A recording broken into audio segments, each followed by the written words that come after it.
Namaste and good afternoon. It's wonderful to be back again with all of you, and it's lovely to see you all at this Facebook live session presented by Apollo Hospitals. This is Dr. Srinidhi Chidambaram here. Monsoons in India are usually welcomed with great joy as it provides respite from the scorching heat of the Indian summers. It's also a time where we find great comfort in eating monsoon favorites like hot fried items, street food, and tons of tea and coffee.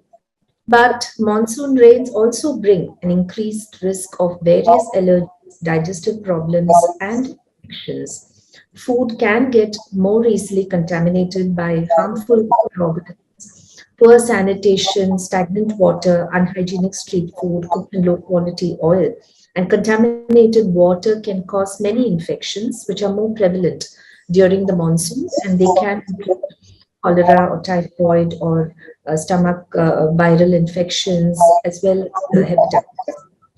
So monsoons can tempt you with all kinds of desires to eat all kind of food, but it's important to remember that good and sound nutrition can not only keep you energetic and fit during these monsoon days, but also improve your resistance and immunity to all infections.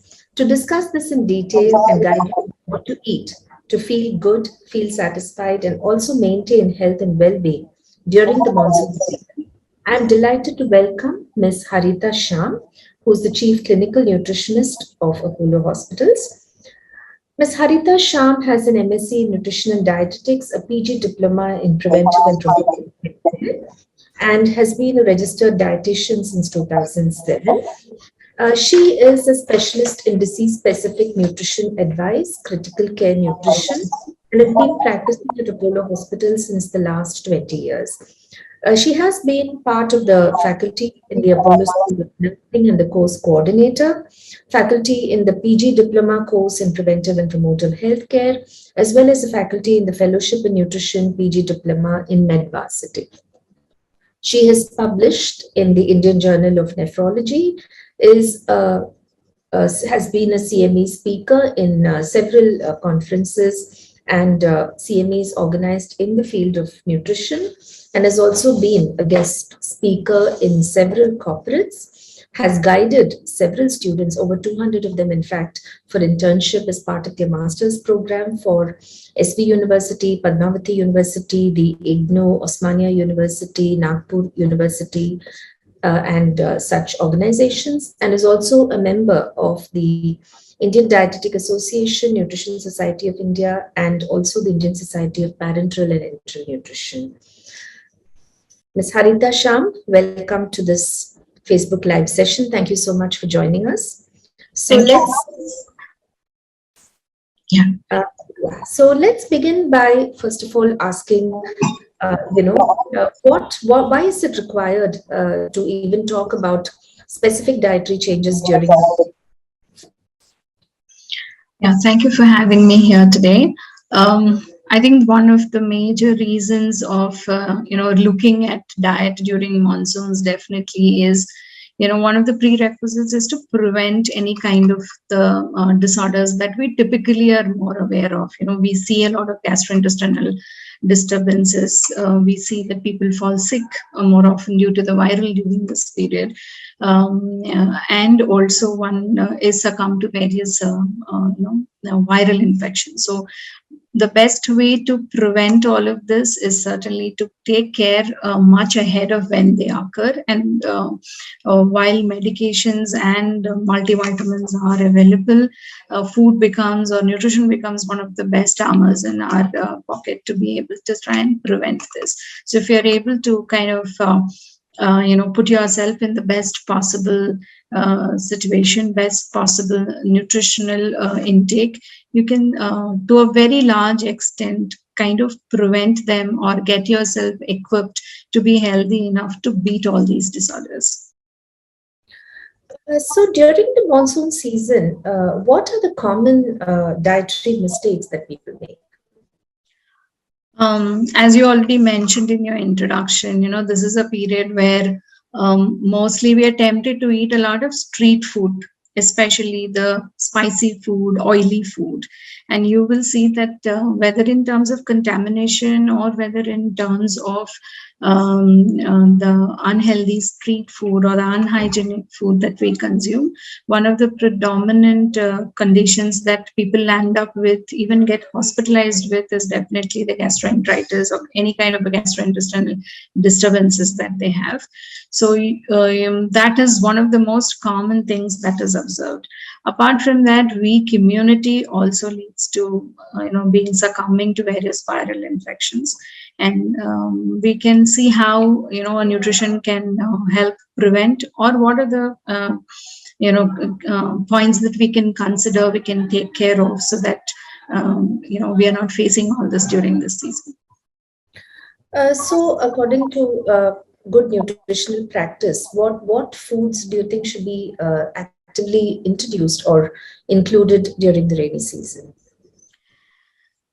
One of the first things is, you want to look at the temperature of food. You want to make sure that the temperatures are not too low and the food is well cooked before you consume.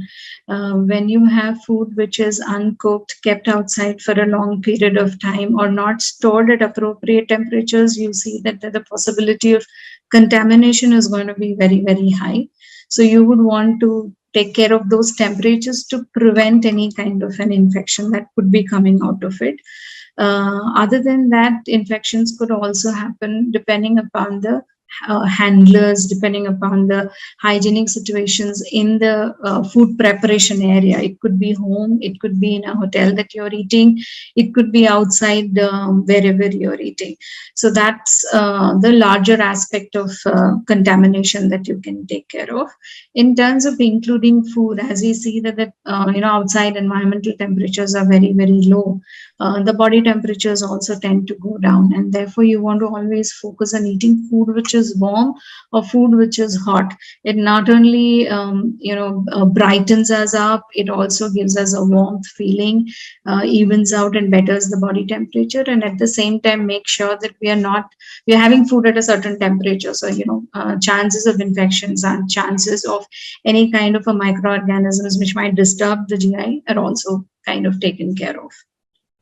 So does that mean that, when you avoid raw food, so what about fruits and vegetables? So does that mean that, we can't consume raw fruit or salads, or is there any way in which we can make them safer to eat? No, I think fruits and vegetables should be part of our diet throughout the year. There is no way of not having them at any particular season. They contribute not only to the fiber, but to the various nutrients that we typically need, to fight disorders. If you look at fruits per se, the fruits that we get during this season are all, the way nature has built it also is that they're all helpful in prevention, in preventing various infection. So you will see the vitamin C rich fruits coming in now, whether it is the amla that is coming in, whether it is the guavas, which is the vitamin C dense oranges, mosambi. These are the kind of fruits that we begin to get also starting from this season on to the winters. If you look at it that way, the God has made it available in during that season, that they are helpful if consumed in the right season.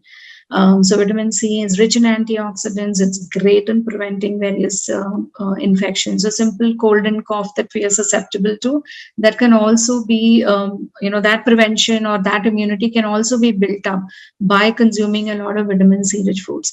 Typically in an Indian community, what we'll end up seeing is, parents don't allow kids to have these foods during this time.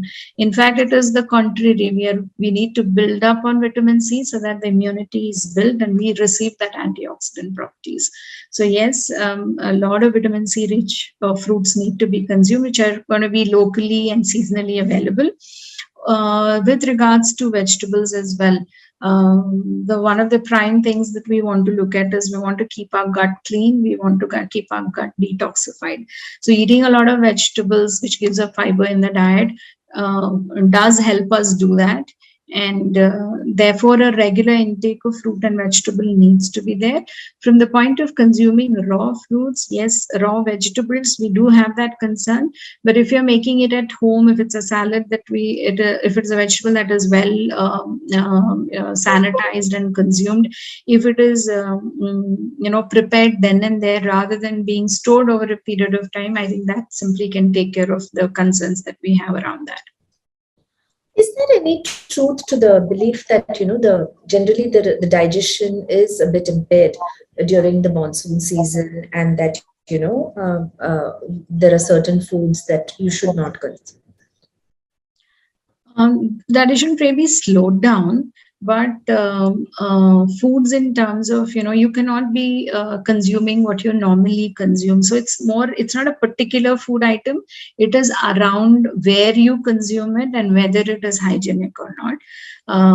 You have similar situations both in summer and winter. If you see summer, the temperatures are high, the food is not well kept at a right temperature. Therefore, you have a lot of foodborne illnesses that come out of it. In winters, it could be because of the water, it could be the contamination that is happening because of the extremely humid conditions that you land up with similar situations. So if you see hospitalizations also, you will see a lot of cases of gastroenteritis, which typically get admitted during this period of time. So I wouldn't attribute it to one particular food item, but it is more to the hygiene, more in terms of the water contamination that we need to look into. And if we are comfortable and we are assured about that, I think that's the place we need to eat, or those are the things that we need to look into in terms of food preparation. Another thing is, during the summers, it comes naturally to us to drink a lot of fluids and water. So in the rainy season, I suspect that many of us don't drink enough water because we don't feel that thirsty. So what is your advice regarding hydration? Hydration needs are slightly less than what it is in summer, but we still need to hydrate ourselves to at least 2.5 liters per day. And unless this is consciously built in, we all know that we're not likely to, really consume that much quantity, especially the working conditions that we are in. We are in an AC environment. We certainly don't feel thirsty.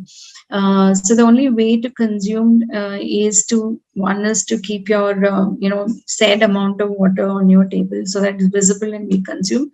Second is consuming a lot of warm liquids. Those are more drinkable, and that gives you a little bit of warmth in your body as well. So simple things like Zira water, barley water, these can be consumed warm. You can also consume a lot of soups during this period. They not only nourish you, but they also give you the required liquids. So you need to identify warm liquids which can be kept at your desk. It could be as simple as a green tea, which you consume more frequently during the day, so that the fluid content is definitely taken care of. One of the best methods to see whether you have consumed enough fluids is to check the color of the urine and see whether it is concentrated, yellowish or not. The more clear it is, the more fluid, it's very obvious that you are consuming enough fluids. And that could be a simple measure which each one of us can use and see whether the fluid intake per day is adequate or not. There are a lot of myths, as you yourself remarked, during the monsoons or during the winter. So we all have local myths and legends. You should not eat this, you should not have that. So one such thing is, I think that some people feel that you shouldn't eat seafood or fish during the monsoon. Is that something that is worth remembering, or is there any reason behind it? Yeah, so this thing I think is there in many communities, traditionally in India as well, that during this season we shouldn't be consuming a lot of fish. Now there are multiple reasons for it. If you look at it purely from a contamination point of view, you see that there is the rainwater which kind of drains into the river, so all the contaminants or stagnant water could be draining into the river. That could be one reason where you say that you do not consume the fish during monsoon.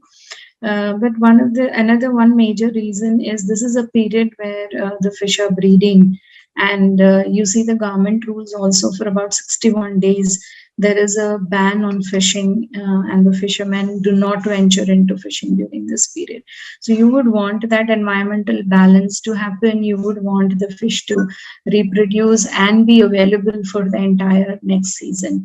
So though different states have different cutoff, periods initially, now it's a very pan-India thing that for 61 days during the monsoon season in June and July, you do not actually go fishing. So there are multiple reasons. The ethical reasons, if you just look at whether you can consume or not, if the food is fresh, if the fish is fresh, it's not contaminated, you know the vendor, you know the sources, it's been stored properly, you could go ahead and have. But if you look at the larger picture of it, the ethical picture of it, in terms of allowing the fish to breed and being available, that depends totally on the individual whether they want to consume it during that period or not. So probably that's why it is there in the folklore, if it is there in the tradition, that you don't kind of consume, allow them to kind of reproduce, and then when they're available in abundance, you do consume. If you purely look at it from the contamination point of view, also you see that water does get contaminated during this period, and therefore you do not want to take that risk and prevent and avoid eating during this period. Another thing is about eating curd and some of those yogurts and buttermilk. In some parts of the country, they do say that, when it is raining, you don't eat, mainly, especially things which are also cold. So is there any reason for it? Because one always thinks that having curd and buttermilk is probiotic and it should improve gut. Yeah, it has both the ways of looking at it. Eating curds definitely improves gut health. It is a strong probiotic, and that's why it has been built into our culture over a long period of time. We, especially South Indians, finish every meal with a bowl of curd. So having said that, it is also a coolant. It does cause, like when we, in summers, when we have buttermilk, we can essentially consume it because it cools down the body temperatures.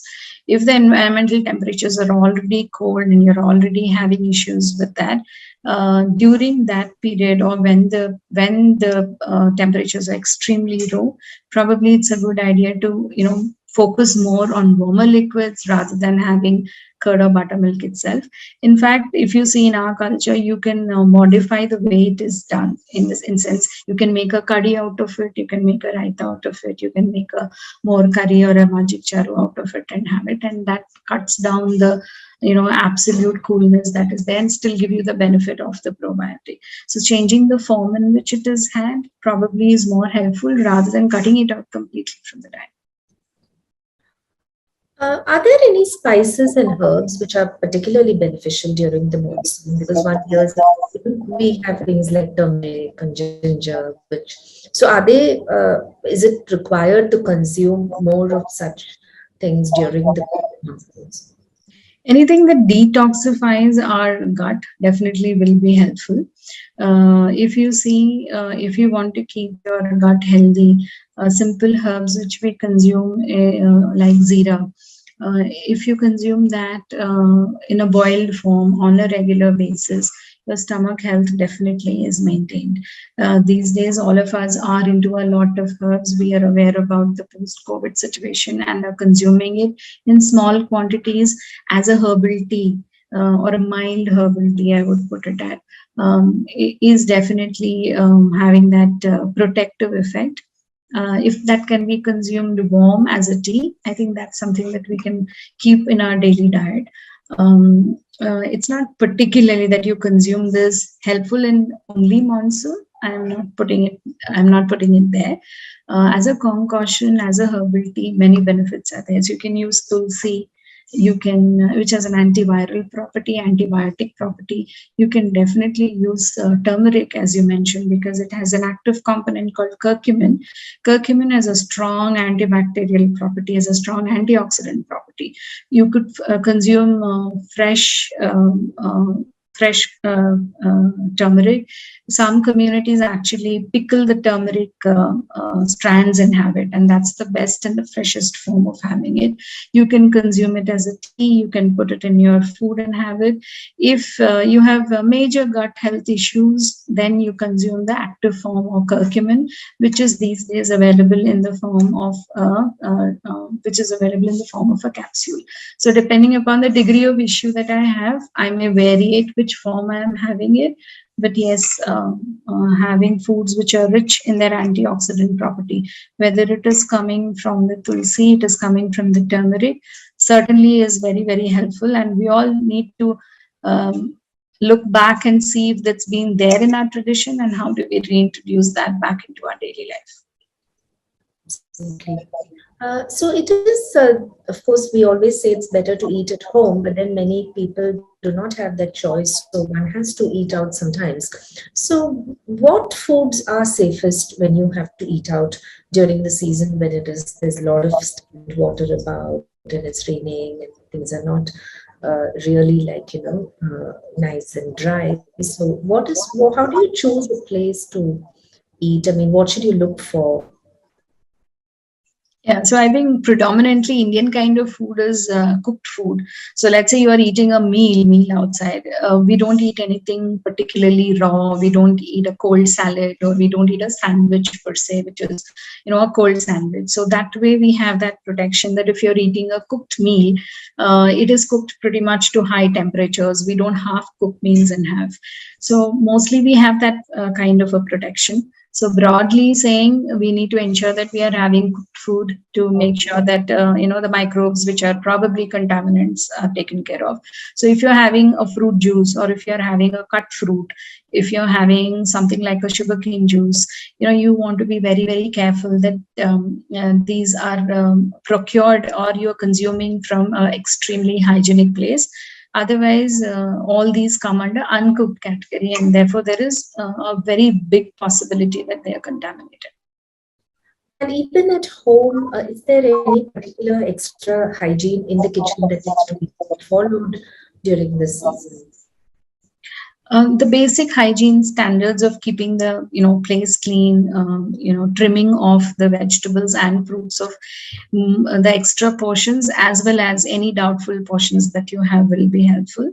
At home, it's simply about preparing fresh food, cooking that and consuming that immediately, and not keeping it open in an open environment, uncovered food, or stale food being consumed. It's as simple as that when we are consuming it at home. And also, when you are packing food to take to your workplace or to schools, so are there any guidelines on what exactly needs to be packed, or is there something that others need to avoid, for example, when they're sending things to school? Yeah, I think principle wise, it remains the same, that you want to pack food which is cooked well. So anywhere these temperatures, it does not get spoiled very quickly. In summers, they get spoiled very quickly, but in these temperatures, they don't get spoiled very quickly. In any case, any cooked food, when I'm packing and taking, it can remain fresh, and there is no bacterial proliferation, at least for about 4 hours, 5 hours. So if I pack it in the morning, I'm taking it for my lunch, that is absolutely fine. If you want to keep anything much later, then the challenge comes that if you're packing something for the evening, you want to make sure that is something very dry. It does not have too much of moisture, because any food which has moisture, the possibility of contamination then starts and begins there. So it's absolutely okay to pack something for lunch, but if you're packing something for the evening, it is something, let's say it's a cut fruit. You wouldn't want to put a cut fruit which you wouldn't want to consume late in the evening. You would want to take a fruit which is, you can peel it then and there and eat. So it's a banana or an orange or an, pomegranate kind of a fruit, which you can peel then and there and eat, is far more preferable rather than cutting a fruit in the morning and then consuming late in the evening. Something like that. So is there anything else that you would like to add before we close the session? the whole idea about focusing on nutrition during monsoon is that it's primarily is about prevention. So when we're looking at any kind of a disease prevention or an infection prevention, it all comes down to building up our immunity. And when we're talking about building up our immunity, the whole thing boils down to eating a balanced meal day in day out, irrespective of the season. So when we're talking about balanced meal, we have to ensure that you can't have skewed diets. These days, we see in our OP that young children and young adults, either they are consuming a keto diet or they're doing an Atkins diet, or they are skipping a meal and then consuming only 1 or 2 meals per day. So all this is very skewed and doesn't give you the right balance of nutrients. So when we're talking about right balance, we need to get the carbohydrates from the right source, ensure that we are not having very simple carbohydrates like sweets, chocolates, ice creams. The carbs are coming from either the grains that you're eating, the fruits that you're eating, the vegetable that you're eating. Similarly, focus on protein, because protein builds muscle and muscle gives us strength. So your protein comes from vegetarian sources like milk, curd, paneer, or the dals and pulses that we consume. So focus on eating a lot of rajma, chole, moong in your diet if you're a vegetarian. Eggs are a good source of high biological value protein, so include them 2 to 3 times a week. Apart from this, if you're a non-vegetarian, focus on lean meat, whether it is coming from chicken or fish. That gives you a concentrated form of protein and adds up to your total protein requirement. Apart from all this, we also need to see where do we get our daily dose of vitamins and minerals. Nuts and fruits will give you your daily dose of vitamins and minerals. If you're consuming a handful of nuts, it gives you all those small micronutrients. Similarly, the seasonal fruits will give you the nutrients that are appropriate for the season. So if you see the fruits that we consume during this season, or which are available during this season, we begin to get amlas or gooseberries during this time. They're the Indian gooseberry or Indian berry category, and therefore very, very rich in the ORAC value, very rich in the antioxidant value. So make sure in some form that is included in your diet. Other fruits like guavas, oranges, pomegranates also have very good vitamin C content. And consciously, we have to make that as part of our diet, our family's diet, and that they're available in our household or in our lunch boxes on a daily basis. And that will ensure a well-rounded, well-balanced meal on a daily basis, which is both protective as well as preventive. Thank you so much, Ms. Harita Shyam, for this very nice and illuminating discussion. So viewers, I hope you enjoyed, and please subscribe to our social media channels. And if you have any further questions, you know that you can always reach out to us on any of our, either on Facebook Messenger or put it in the comment section, or you can follow us on any of our social media channels and post in your queries. So following nutritional guidelines and eating sensibly helps you to stay very safe and healthy during the monsoon. So always focus on nutritional aspects of food rather than just the taste, and ward off infections by taking all the necessary precautionary measures. Clean your house, wash your hands before and after having a meal, and remember that healthy food can also taste yummy. Have a safe and healthy monsoon. Thank you and namaste.